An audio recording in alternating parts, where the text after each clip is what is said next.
Good morning, praise the Lord. ઈશ્વરનો આભાર માનીએ છીએ આજના દિવસની ભેટ માટે અને આજની તાજગી તંદુરસ્તી માટે.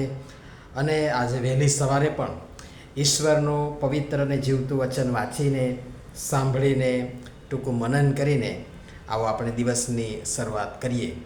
પ્રભુનું વચન કહે છે, જેમ બારણું તેના બીજાગરા પર ફરે છે, તેમ આળસુ પોતાના બિછાના પર આડોટે છે. નીતિવચનોનું પુસ્તક તેનો 26મો અધ્યાય અને તેની 14મી કલમ. આજનો વિચાર ખ્રિસ્તમાં અતિ પ્રિયવાલા મિત્રો, પ્રભુ ઈસુ ખ્રિસ્તના પ્રેમી અને મધુર નામમાં આપ સર્વને આજની સવારની પ્રેમી સલામ. નીતિવચનો 26મો અધ્યાય, જોકે 26મું ગીત કહી શકાય, એમાં 1-12 મોટાભાગના વચનોમાં મૂર્ખ અને મૂર્ખતા વિશે જણાવવામાં આવ્યું છે. એની સાથે સાથે 13મી કલમથી 16મી કલમ વિશે તમે જોશો તો એ આળસુ વિશે વાત કરે છે. કિંતુ એમાંના 13 અને 15ને મેં અગાઉ ના મનનમાં ટાંક્યા છે અને મનનમાં લીધા છે, એટલે એનો ઉલ્લેખ હવે કરતો નથી. પણ એમ જોવા જઈએ તો 1-16 એ બધા જ વચનો આળસુ અને તેની આળસ અને બીજી રીતે કહીએ તો મૂર્ખતાને લાગુ પડે છે.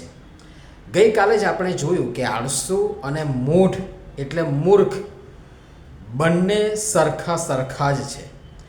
આગળ વધીએ અને આજના વચનને જોઈએ તો આજના વચનમાં 4 શબ્દો અગત્યના છે.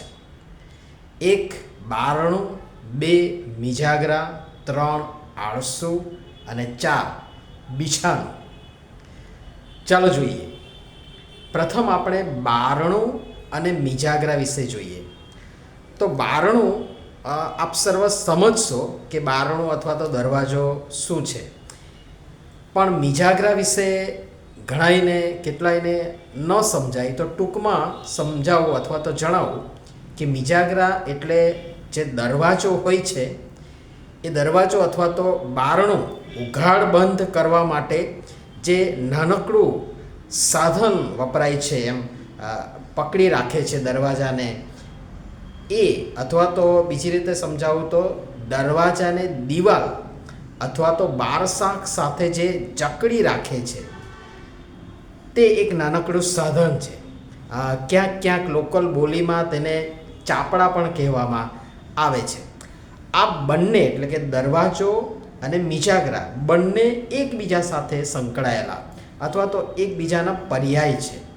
બારણું હશે તો મિજાગરા હશે, અને મિજાગરા હશે તો બારણું હશે.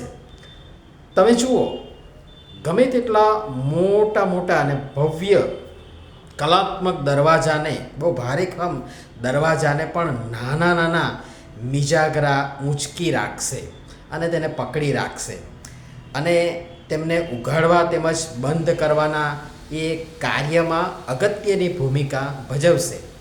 બીજી વાત કે દરવાજો ગમે તેટલો મોટો અથવા મજબૂત અથવા ભવ્ય અથવા કલાત્મક હશે, પણ તે નાના મિજાગરા પર નિર્ભર છે ને નિર્ભર રહેશે. તે તેને છોડી શકશે નહીં. તે એક જ સ્થળે ફિક્સ પકડાયેલો અથવા તો જકડાયેલો રહેશે. બીજા 2 શબ્દ વિશે જોઈએ તો આળસુ અને બિછાનું. આ બંને પણ એકબીજા સાથે જોડાયેલા છે. જુઓ, વચનમાં બહુ જબરજસ્ત રીતે આ બંનેનો સમાવેશ કરવામાં આવ્યો છે. આ 4 શબ્દોનો સમાવેશ કરવામાં આવ્યો છે.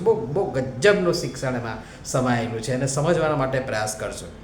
તો આળસુ અને બિછાનું આ બંને પણ એકબીજા સાથે જોડાયેલા છે, સંકળાયેલા છે. આળસુ બિછાનાને અને બિછાનું આળસને પકડી રાખે છે. જેમ દરવાજો મિજાગરા પર ફરે છે, તેમ આળસુ પોતાના બિછાના પર આડોટે છે, અને એ પણ તેને છોડીને બીજે ક્યાંય જઈ શકતો નથી. તેનું સ્થાન એક જ છે અને તે છે બીછાનું. બીજા બે શબ્દો જો કે તે ક્રિયા છે અને તે બતાવે છે, ક્રિયા બતાવે છે, તેને પણ આપણે સંક્ષિપ્તમાં જોઈએ તો જે શબ્દો છે બીજા ક્રિયા, તે ફરે છે અને આડોટે છે. આળસુ જાત જાતના બહાના દલીલ હેઠળ સતત એક જ જગ્યાએ એક જ સ્થાન પર રહેવા, અને બીજા શબ્દોમાં કહું તો પડી રહેવા ટેવાયેલો છે, જેના પરિણામે તેનામાં કોઈ પ્રગતિ, ઉન્નતિ, વૃદ્ધિ જોવા મળતી નથી. 2-5 વર્ષે દરવાજાને પોલિશ થાય, કલર થાય ને એ નવો દેખાય, પાછો તેઓને તેવો થઈ જાય છે, કારણ કે વરસાદ ને ગરમી ને ઠંડી ને બધી અસરો એના પર થતી હોય છે. એટલે 2-5 વર્ષે એને પોલિશ અથવા કલર મારવો પડે, પણ પાછો એ સમય જતાં એવું જ થઈ જાય છે. મૂર્ખ અને આળસુને પણ નવીનતા કે નવજાગૃતિ સ્વીકાર્ય નથી, જે તેના સર્વાંગી વિકાસને અવરોધે છે. સર્વાંગી શબ્દ હું બહુ ભાર દઈને વાપરું છું, કારણ કે એમાં બધું જ આવી જાય. આર્થિક, સામાજિક, કૌટુંબિક, આત્મિક તમામ બાબત એમાં આવી જાય. એટલે એના સર્વાંગી વિકાસને એ અવરોધે છે. બારણું મિજાગરા પર ફરે છે અને આળસુ બીછાના પર ફરે છે અથવા તો આડોટે છે. હવે વધુ આવતીકાલે જોવા માટે પ્રયાસ કરીશું અને આપને સારા સમાચાર આપી દઉં કે બસ હવે કાલે આ આળસુના પ્રકરણને હું પૂરો કરી દેવાના માટે પ્રયાસ કરીશ. પ્રાર્થના કરશો. આવો પ્રાર્થના કરીએ. પ્રેમાળ પિતા, આળસ માણસની પ્રગતિ, ઉન્નતિ, ઉધ્વગતિ, વિકાસ અને તેની વૃદ્ધિને વગેરેને રોકી તેને જડ બનાવી, સંકુચિત, સીમિત, મર્યાદિત બનાવી દઈ તેને જકડી રાખે છે.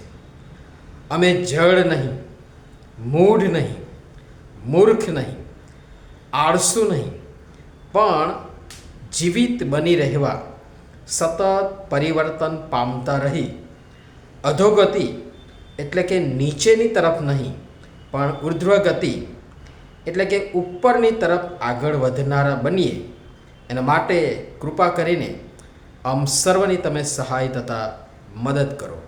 પ્રભુ ઈસુના નામમાં આમીન. ધન્યવાદ.